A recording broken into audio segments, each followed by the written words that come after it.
ኢትዮጵያ እጅሽ አለበት ተብላ የምትከሰስበት የሱዳኑ ጦርነት ምን ላይ ነው ያለው?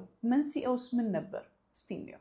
በ2013 ጃንጃዊድ የተባለውን የታጣቂ ቡድን ሱዳንን በወቅቱ ሲመሯት የነበሩት ኦማር አልበሽር የዳርፉሩን ጦርነት እንዲሁም ደቡብ ሱዳንን እገነጥላለሁ ብሎ ሲታገል የነበረውን አካል እንዲወጉ ራሳቸውንም ከመፈንቅለ መንግስት እንዲጠብቋቸው አርኤስኤፍ ወደሚል መዋቅር እንዲደራጁ አደረጉ። ከ2018 በኋላ አልበሽር ላይ የነበረው ህዝባዊ አመጽ እየተጠናከረ ሲመጣ ራሳቸው ከኪሳቸው የከፍሉት የነበረው አርኤስኤፍ ከሱዳን መከላከያ ጦር ኤስኤፍ ጋር በመተባበር ከስልጣን አስወገዳቸው። ከመፈንቅለ መንግስቱ በኋላ የህዝቡ ፍላጎት በሲቪል መንግስት መመራት ስለነበረ ዶክተር አብድል ሐምዶክ ተመርጠው ወደ ስልጣን መጥተው ነበር።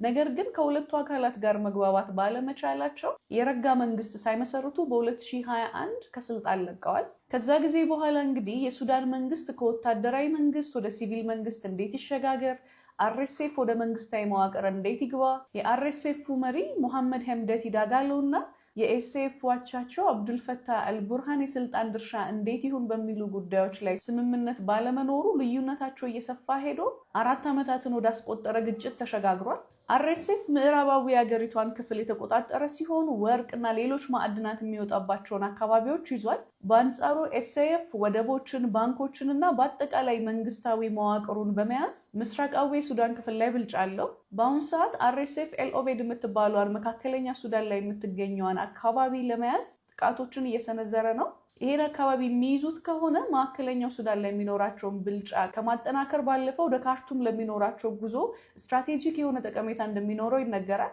ሁለቱም ቡድኖች የሚደግፏቸውን ሀገራት ስናይ በአርኤስኤፍ በኩል ኢትዮጵያና ዩናይትድ አረብ ኤምሬትስ በዋነኛነት የሚጠቀሱ ሀገራት ናቸው።